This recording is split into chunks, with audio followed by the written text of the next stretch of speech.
Para mí el acto de comer es un acto muy importante, es algo que hacemos a diario y lo hacemos casi que automáticamente, sin pensarlo, pero en realidad es una experiencia, digámoslo así, sagrada, ya que comer es lo que nos ayuda a que nosotros estemos saludables, nos proporciona nuestro alimento, algo que necesitamos para que nuestro cuerpo funcione. Entonces es importante que le pongamos atención. Utilizamos generalmente pues todos nuestros sentidos, nuestros 5 o 6 sentidos, pero hoy vamos a analizar, vamos a tener esta experiencia escogiendo los 3 sentidos más importantes que utilizamos en el momento de comer, que son la vista, el gusto y el olfato.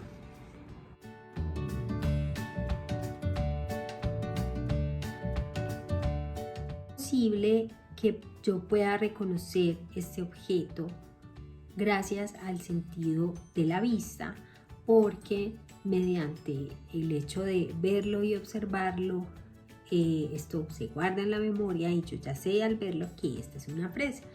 Entonces, teniendo en cuenta que esta es una fresa, puedo ver su color, puedo ver que es roja, aunque tiene una partecita aquí amarillita, puedo ver que tiene unas hojitas verdes, ¿sí? Y que también tiene como unas semillitas por dentro.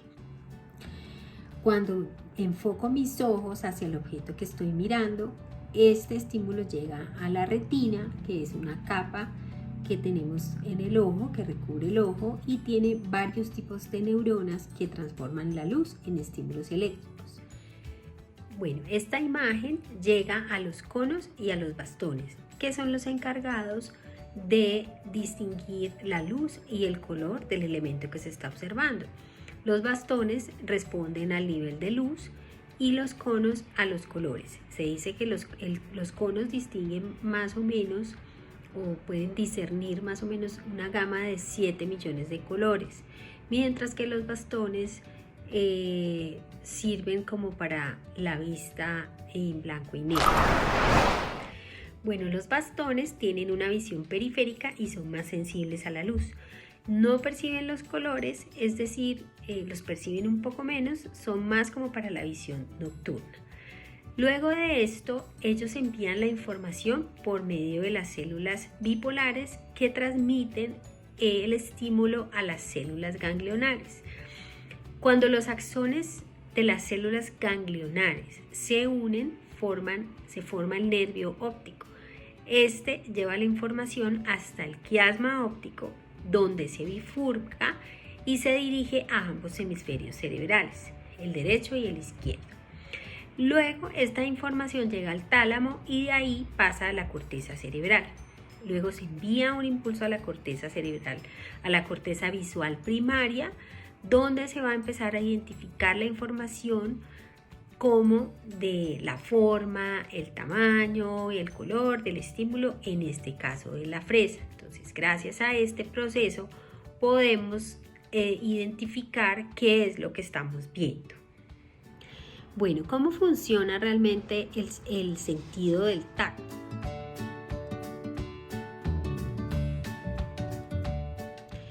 Entonces, bueno, la ubicación de los receptores sensoriales están clasificados en 3.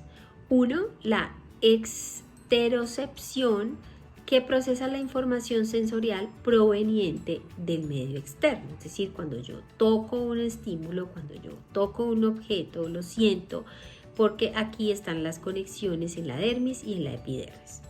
Otro es la propiocepción, que analiza la información relacionada con la posición corporal gracias a los receptores que se encuentran en los músculos y en los tendones.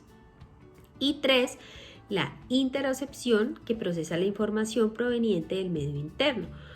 Hay varios estímulos que nosotros tenemos adentro de nuestro cuerpo, como por ejemplo la oxigenación de nuestra sangre, la temperatura, y esto pues hemos visto cuando nos están midiendo la oxigenación, pues que nos ponen un aparatico aquí en el dedo, es precisamente por estos receptores que están ubicados. Viajan a lo largo de los nervios sensoriales, constituidos por fibras y conexiones nerviosas que viajan por la médula espinal y posteriormente al tálamo, quien es el que transmite la información al cerebro. Bueno, y por último vamos a hablar del sentido del gusto.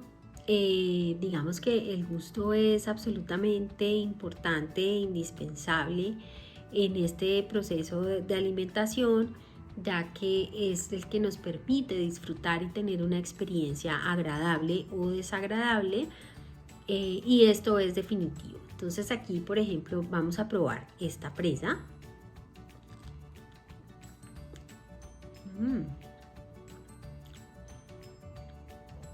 Está deliciosa. Yo percibo un sabor dulce, pero también un poquito ácido. Bueno, ¿cómo estoy identificando yo ese sabor? Entonces aquí hablamos de las papilas gustativas, que son unas células que están localizadas en la lengua, en el paladar y en la faringe. Estas células son, digámoslo así, de corta duración, ya que se permanecen como regenerándose constantemente. Se acaban y se regeneran, se acaban y se regeneran. Las hay de diferentes tamaños y formas, y aquí se encuentran los corpúsculos gustativos, que son los que identifican los 5 tipos de sabores: el dulce, amargo, salado, ácido y el umami. Actualmente se menciona un sexto sabor llamado oleogustus, que es la sensación de los ácidos grasos no esterificados. Bueno, una vez que los corpúsculos gustativos generan un impulso nervioso, este es transportado alternativamente por uno de los 3 nervios: el nervio facial, el glosofaríngeo y el nervio vago. El nervio facial transporta la información de los 2/3 anteriores de la lengua, donde predominan las sensaciones de dulce y salado. El nervio glosofaríngeo transporta la información del tercio posterior de la lengua, donde predominan las sensaciones de ácido y amargo. Y el nervio vago transporta la información de la parte alta de la faringe, donde no existe una predominancia de ningún sabor. La área gustativa primaria se ubica en la región más inferior del lóbulo parietal y en la parte más superior del lóbulo temporal, en donde los impulsos nerviosos procedentes de las papilas son interpretados como sabores. Entonces ahí ya podemos determinar, ahí ya nuestro cerebro reconoce cuál es el sabor exacto que estamos consumiendo, y en este proceso tenemos un completo bagaje de nuestra alimentación en cuanto a gusto, sabor, olor, y esto hace que sea una experiencia mucho más agradable.